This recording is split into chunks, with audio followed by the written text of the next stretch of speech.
today we are here with a couple of business owners who are really just making a huge difference with their businesses now that we have to use technology to do so many things that we really didn't do before. So if you're just tuning in, thank you for joining us, the Greater Killeen Chamber of Commerce. What we've done is we've really wanted to talk to some small businesses and find out how they're using technology in this new digital world to continue to reach all of the people that they need to reach and just help their businesses thrive. So joining us today, we have Danielle Smith with Kinder Music with Danielle and Kelly Barr with Kids Therapies. Ladies, thank you both so much for joining us today. And we've been hearing from so many people that this is our new normal for a little bit. And I applaud you both for taking such great strides and jumping into technology and figuring out a way to make it work to still serve all of your families that you're serving, because what you do is just tremendous. So Danielle, if we can start with you very quickly, give us a quick overview for those who don't know what Kinder Music with Danielle is. What do you do? And then maybe start talking about how this technology thing started to work for you. Sure. So Kinder Music with Danielle, we are a full music studio. We focus, our main curriculum is Kinder Music, which is a music and movement program. So it goes anywhere from birth to age 7, and we work with parents and their children to help encourage a healthy development for their child using music as our vehicle for that.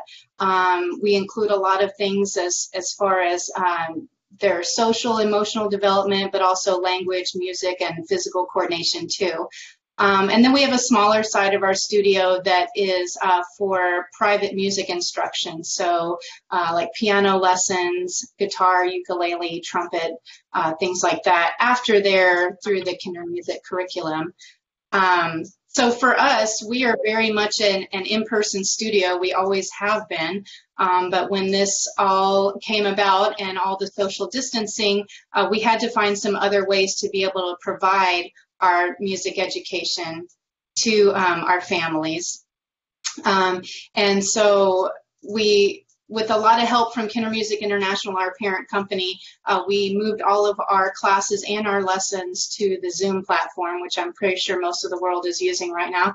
But it really works well for us because one of our big values for our studio is connection. And so we wanted to make sure that we could keep that connection with our families and keep providing the connection between the parent and the child. That is our number one connection, is that parents learn how to connect to their children, both in a emotional way, but also from an educational standpoint. And so now that we can do these classes online, we can still provide that education to them and give them a chance to connect when they're at home with them. But also we know that it's important, and one of the things that I think is really affecting a lot of people across the country and the world is just our lack of being able to connect with each other socially. And so that's been a priority for us as well, is to use our Xoom classes to let the families connect with each other. We give them time to talk and socialize. Sometimes we even have separate meetings where the parents can put the kids down for a nap and then just the moms and dads come on and we talk. And it's really important for us that they get to connect. And for kids, it's important to have a routine. I mean, a lot of us are struggling with that right now, is keeping our kids on a schedule and a routine so that life feels a little more normal. And the younger they are, the harder that is for them to understand. And so we have actually added even more classes to our schedule than we would normally do, because we want parents to have an opportunity to put Kinder Music in their routine almost every day of the week, and just give the kids that experience that, oh, I know what this is. I do this with Miss Danielle every week, and that it gives the parents a chance to set that routine and ritual for the kids, and keep things as normal as we can. That's fantastic. So much of what you're talking about, I know I had a little bit of a conversation, Kelly, with you just last night. It sounds like that connection between the parent and the child is so important. Danielle, what you said, I want to come back to all of that. I want to bring Kelly into the conversation. Kelly, tell us a little bit about Kids Therapies. What do you normally do? And then how have you had to start utilizing technology? So at Kids Therapies, we're a pediatric physical therapist occupational therapy and speech therapy clinic. So each kid comes in and they work one-on-one with a therapist to meet very specific and individualized goals for that care. And that's usually coordinated with the parents as a team as far as goal setting goes, and, you know, looking at what the kid needs in order to become as typical and similar to their peers as possible.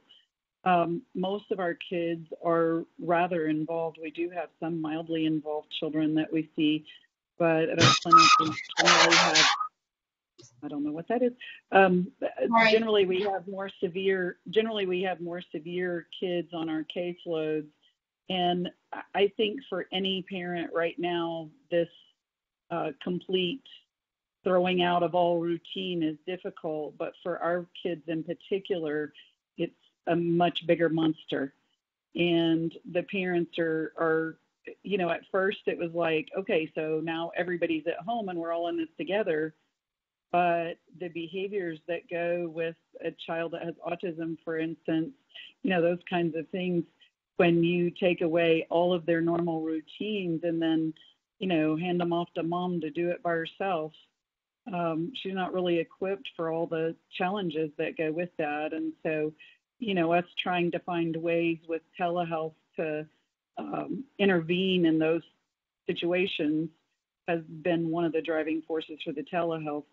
You know, with telehealth, we've kind of had to completely revamp. I don't want to say completely throw out all of our goals, but we've had to completely revamp our treatment plans because we can't do by telehealth what we can do in the clinic because our hands are tied.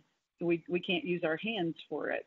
We're having to use the parents as the facilitators and the parents as the mediators for those telehealth visits. And, you know, they've got a great pair of hands, but they're not therapist hands. So we've had to kind of change how we do those sessions and how we set up our goals. The problems also have changed that the parents are needing help with. When we set it up in the clinic, there was a certain set of problems. Now we're setting up in the home, there's a whole different set of problems. So we need to address the kid where they are right now with the challenges they have right now. And the telehealth has helped us see into that window into the house. You know, we see the kids at the clinic. That's one thing, seeing them in the home and, you know, with all of their behaviors that they exhibit at home versus what they exhibit in our clinic, those things aren't always the same. They're not the same at school as they are for the therapist, as they are for their mom at home. I don't think any kids are. But this gives us a little bit more window into the home, which I also think is a blessing for us as therapists when we're setting up our treatment plans and figuring out how we can help these parents to kind of be invited into that home is helpful. So it sounds like both of you have really made this work in a setting where traditionally technology was not something that you used in this manner. So tell me, Danielle, first, how are your families liking it? Now that you're invited right into their living room with them, how are they enjoying the process? So we've had a lot of our parents are taking us up on our Xoom classes, and we're getting a lot of good positive feedback from it. They do appreciate having these things to do with their children. This is something that's been important in their schedule and their routine from week to week, and so to be able to hold on to that is really important for them. And I think the other thing that they've really enjoyed is basically, usually in our studio, they can pick between two memberships, one for coming once a week to class and one for unlimited attendance. And we just went ahead and told everybody, if you're sticking with us during this crazy time, you can come unlimited all you want, and we're not changing your pricing or anything like that. So a lot of the parents have really taken us up on that maybe could only come once a week, or we're now seeing them 3 times a week. And that's really changing their experience and their kids' experience on how much they are retaining and learning from it. But they really appreciate just the opportunity to get out of the craziness that is our mundane schedule from day to day right now. So they are enjoying it. What an absolutely great way for you to add more value to your families without too much extra cost to you and really turn this lemon into a great lemonade opportunity. So Yes. kudos to you. That's fantastic. Kelly, how about for you? Now that your therapists are able to walk straight into the living room and give you a glimpse of what that looks like, how are your families enjoying this process? Are they embracing it? Were there many difficulties? In the beginning, some of them thought, well, we'll just wait till this is over. And so, we created a COVID hold button for our for our patient statuses. And, so I could run and just comment, go back to them once a week or so and say, hey, how you doing? You got anything you need help with? And see if we need to revisit whether they wanted to be on hold. And so now some of them are kind of going, okay, so we didn't realize it was going to go this long. So they decided they'd try the telehealth. After, a couple of sessions, they started to realize it's going so well that they want to go back to, if they were coming 2 times a week, they want to go back to 2 times a week and that sort of thing. We're restricted. We can't just go to 3 or 5 times a week. We have medical licenses that have to be signed off by physicians and things like that. So we do have same limits that we've always had as far as numbers of sessions and things like that with insurance authorizations and prescriptions and things like that. We're all legally regulated by prescriptions from doctors, so we don't have the openness to just expand out. Although 3 to 4 or 5 times a week would be really amazing because repetition is where kids get great growth. Research shows us that. But the parents are realizing that, it's not the same as being in the clinic, that, they're having some challenges. I think the hardest thing for the therapist, they've described is that on the other end of the phone, they're limited to the picture. So they'll take a screenshot and send it to me and go, so that's the kid's feet. That's all we can see in the picture. Kids are being kids and they're playing and the therapists are playing with them over telehealth. But, it takes a bit more patience and waiting when you're with a telehealth appointment, but the parents are seeing the value in it and stepping up and asking for some more. Excellent. Well, Kelly, kudos to you also. That's a very difficult situation to try to do therapy via a camera. And it sounds like you guys are really doing a fantastic job. So wonderful for you. I just want to open it up to anybody who's watching live on Facebook right now, especially if you're a small business and you're utilizing technology. We'd love to hear what you're doing, what's working for you. That way maybe we can share your secret sauce with everybody else if you're willing. I do have a real quick question. Danielle, you mentioned that you're utilizing Xoom, which we know does offer a bit of a free platform for any small businesses who might be looking at that. There are also upgraded versions depending on what you may need to do for your business, so you can find something that fits within your financial needs. Kelly, can you share with us what you're using? Yes, I'm actually, through this time, we're quite a large practice, so we have 71 people who are working right now. And some of them are office people and some of them are therapists. So the therapists interacting with the patients are using a telehealth platform, which is called PhysiTrack. And PhysiTrack is, it's got a screen sharing option, it's got an exercise platform, and it has the video synchronous, just like we're right here talking and all of us can see each other in the video streaming both ways. But also we can set up exercise programs and do an asynchronous session where we send stuff over in video format or exercise plans or something like that as well. We've got 3 of those programs that 2 of them we've been using for years. One's called PhysioTech, and it has PT, OT, and speech exercises that we can send out on video by text or email, and the parents, when they're doing their exercises, can just click the link and go through the exercises with the little 15-second videos. MedBridge has full informational programs that we can send out that have videos on swallowing and all kinds of things. And it also has training for therapists in it. We've used that for years. The PhysioTech is the PhysiTrack is the one that's the new one that we're using with the telehealth. also our office staff are all working at home because we've got some with lupus and some with immune compromised issues. And so they normally are sitting in the room, like 6 of them in one area where they can hear each other and ask a question spontaneously. So they're all in a Microsoft Teams meeting all day while they're punched in on the time clock.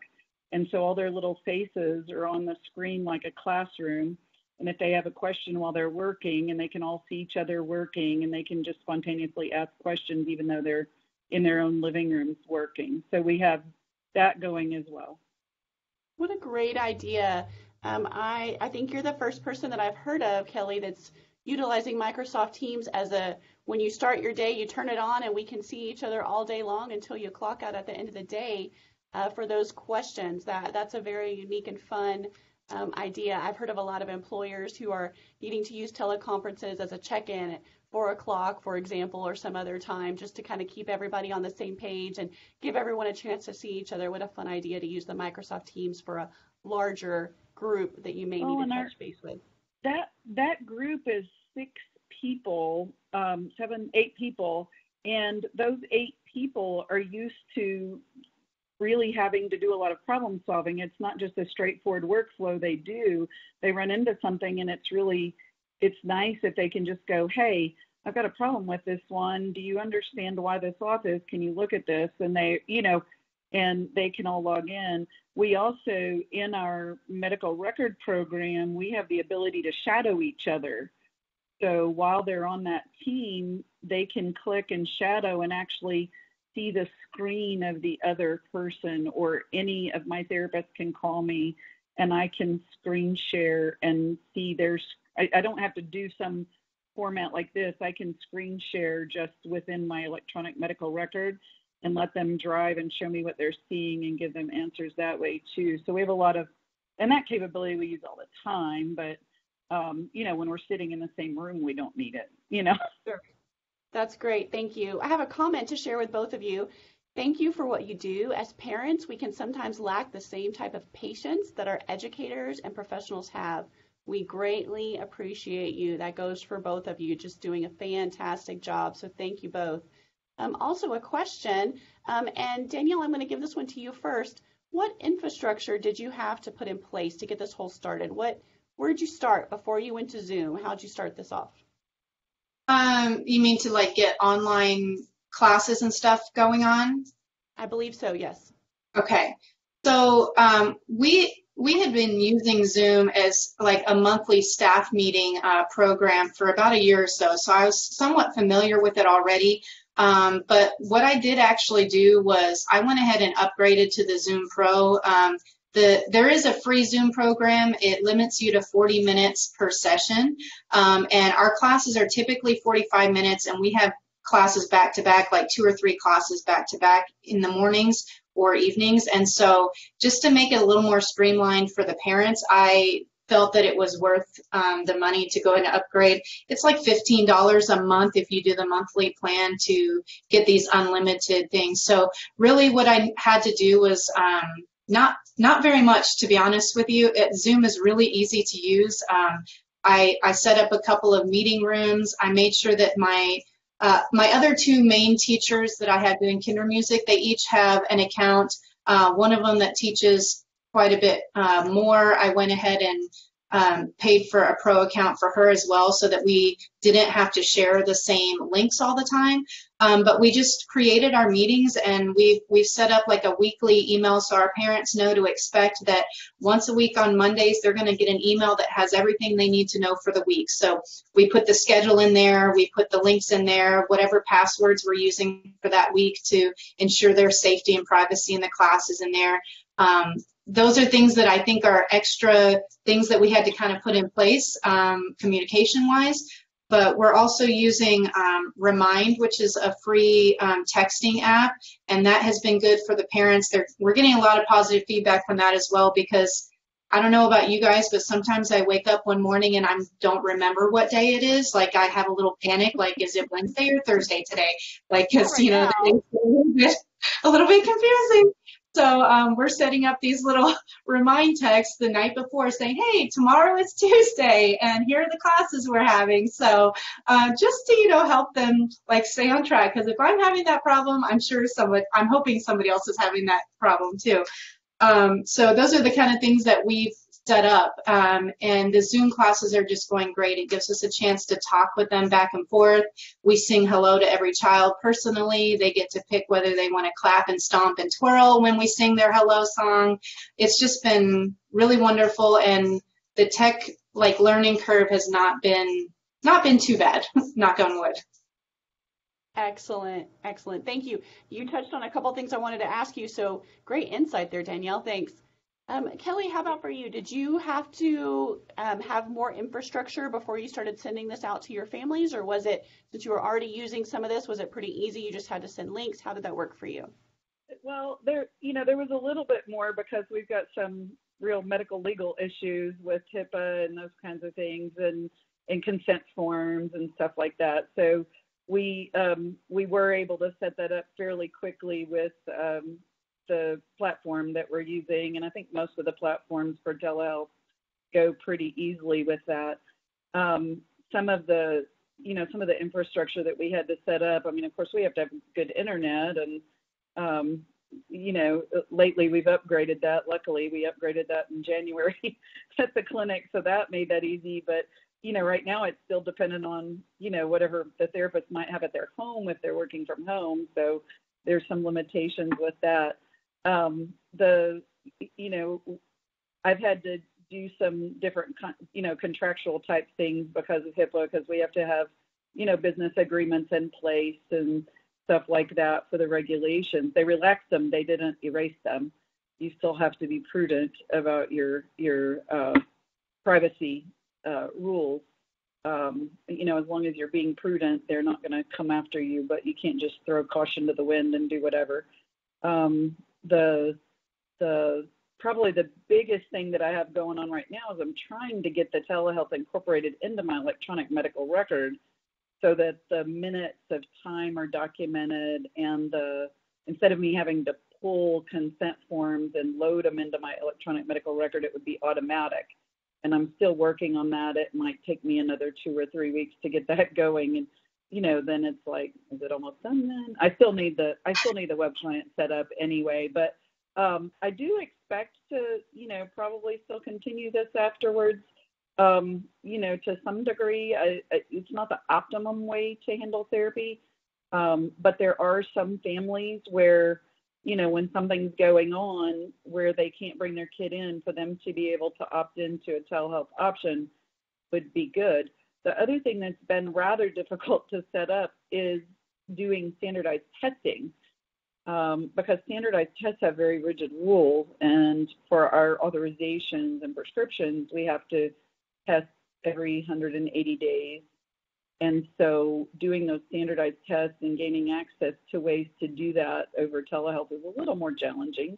They're not all available, but we have found some portals. So WPS has 50% off on theirs, so they're offering discounts, which is one of the test publishing companies, and Pearson, who I always complain that maybe they have the monopoly on standardized testing, and we spend a lot of money there. We'll put it this way, but they actually put all of their online manuals and testing materials, stimulus books, and those kind of things up in a free platform through June 30th, so that therapists have access to those. And again, it's not all the tests, but it's all the ones that they already had available in an online type format, and they just put them out there free for us, which was nice. We still have to pay for the scoring portion of it, but one of the great treats of this was I found out that the online scoring thing, rather than the papers, I pay like $4 to $5 per paper, and the online ones are like $1 to $2. So I'm thinking we're definitely using the online portal. That's a win. Fantastic. Yeah. So Kelly, a lot of what you talked about brings us into another question. Do you think that you will be using this digital format once things are back to normal and we're able to socialize again as normal. Danielle, will you take this one first? Sure. So for us, there's a lot, as far as our Kinder Music content goes, there's a lot of different licensing requirements when you think about music and music copyrights, music recording, all that kind of thing. So right now, Kinder Music International is giving us a license basically to teach this online format for now until the end of June, but that is all up in the air depending on how this all progresses later. But for us, really, truly, we love that we can provide this online format to our families, but the true magic of Kinder Music happens in the classroom when we're physically together, and we don't want people to miss out on that.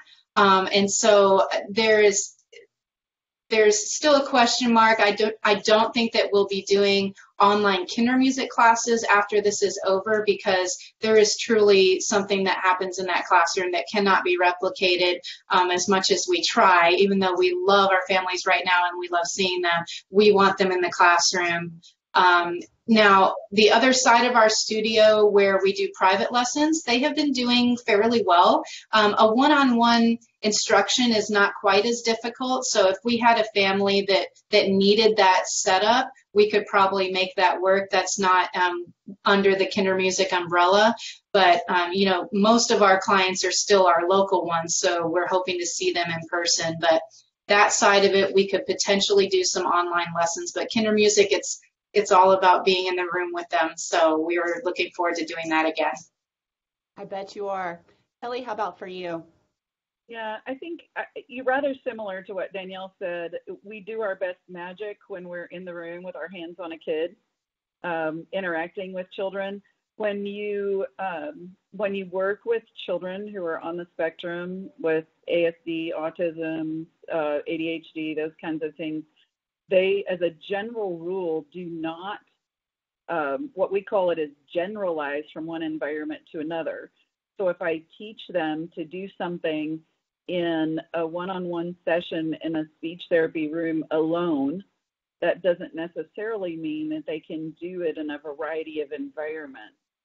So we need to do it in a variety of environments. If we're always only working on a screen, then the direct interaction and eye contact and the personal the invasion that becomes for a kid with autism when you're in person, if that's taken away and only on the screen, then that's not going to translate to when there's a real human standing in front of them, that skill coming into play.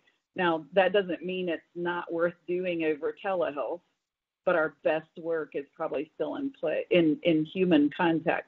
The other side of it, though, is that we do have kids who end up with issues where they're home for an extended period of time because of medical issues, surgery, rehab, stuff like that. So having the telehealth set up and having that as an option is going to open some doors for us to deal with some of those remote situations that happen along the way. Also, there's huge swaths of Texas that have no therapists available. So there is the possibility, now that all this is set up, the insurance companies have been really reaching out to me about whether I've got it set up. There may be the possibility that therapists can follow up with patients that really are outside of our reach, and that may be their only way of getting therapy, in which case it's far better than nothing. You know? Absolutely. Well, that leads right into the next question that says, have you been able to grow your business? So it looks like both of you have an opportunity for a little bit of growth through using technology in this manner in the future. Maybe people who can't make it into your office, or somebody for private lessons or some such thing. Have you found other ways that maybe you're thinking, wow, if this might open up new doors for us in the future? Danielle? I'll say that, you know, our current situation, we definitely lost, you know, some clientele going into this change. I'm not gonna lie. When we went ahead and extended our invitation to what we're calling virtual Kinder Music, we started by extending it to people that had been with us before but were not currently with us.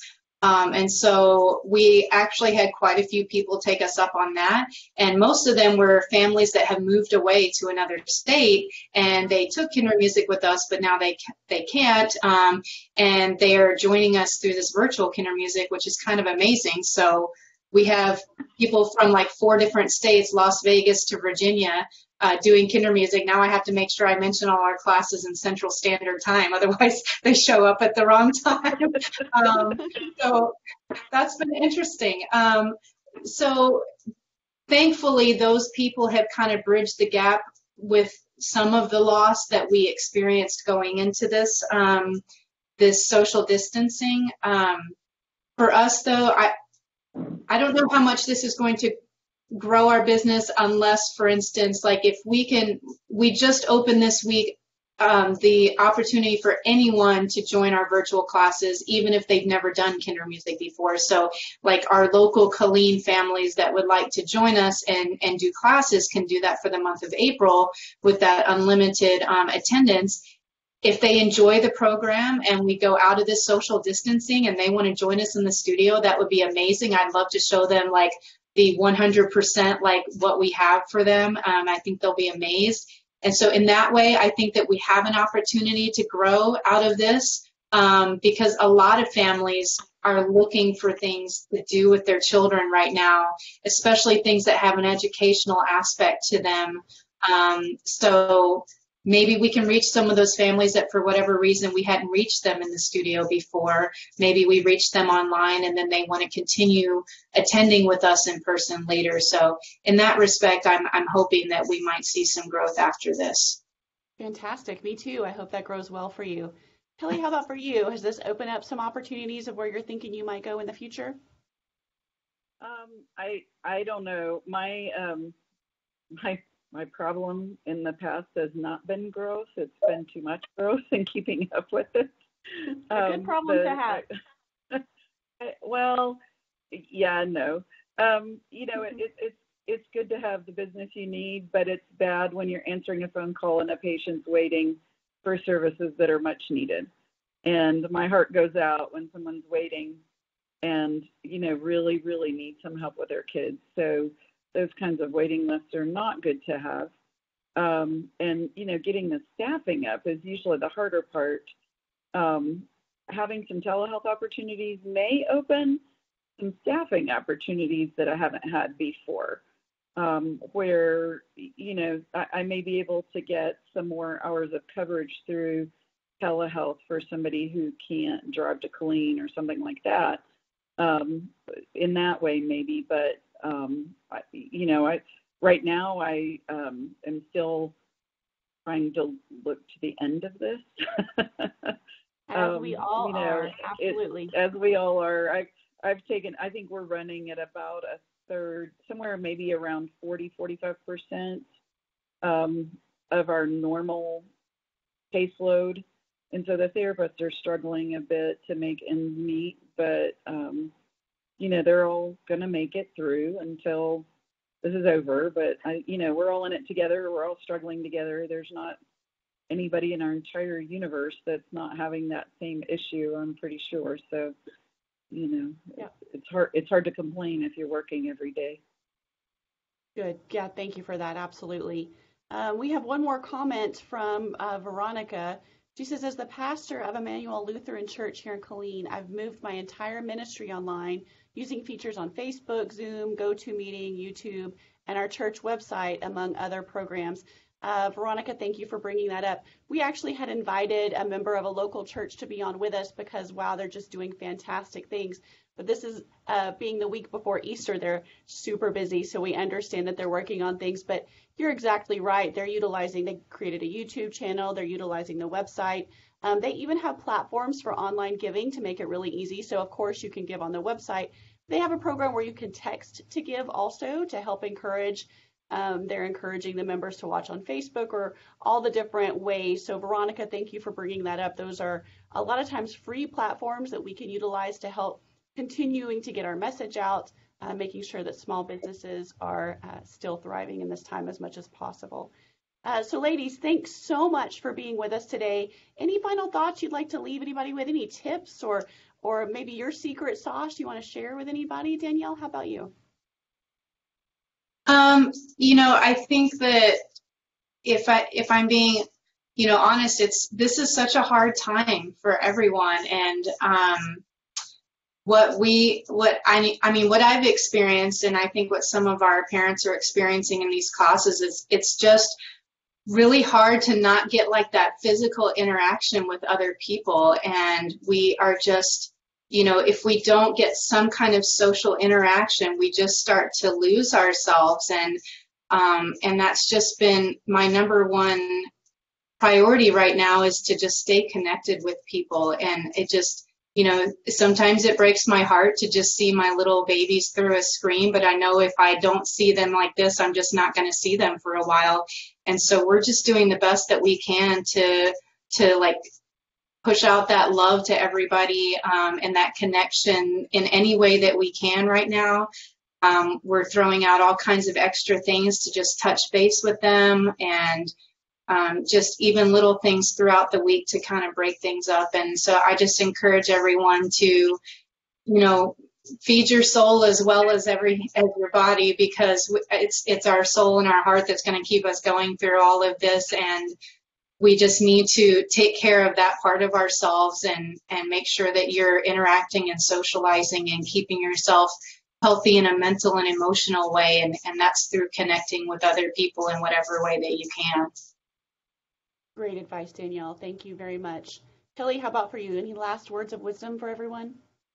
Yeah, I think rather similar to Danielle, we need to encourage each other and keep that positive energy flowing through our telehealth and all of our meeting experiences, but also remember to turn off the screens and go outside and get some vitamin D, and yell at the neighbors from across the street. It's not the same, but Mr. Wilson, I live in a right? very nice neighborhood. Yeah, Wilson. Yeah. But get outdoors and do some stuff with your family every day, and make sure to play with your kids. Right now everybody's so anxious and everybody's so overloaded, trying to figure out, I know some people are having to go multiple places to get groceries or whatever, all of that anxiety and all of that, your kids feel it. So remember to just drop everything and play with them and love them. Great advice. Ladies, thank you. We're going to get through this together. Thank you for watching. Thank you for everything that you said today to help. Our businesses are going to make it through, and we'll be, like you just said, we'll be with this together. So thank you all for being here. If you continue to have questions, feel free to drop them in the live feed. We'll do our best to answer those for you, or get them to these lovely ladies and see if they can answer them for you. Danielle, Kelly, hope you have a wonderful afternoon. We'll see you later. Thank you, Rebecca.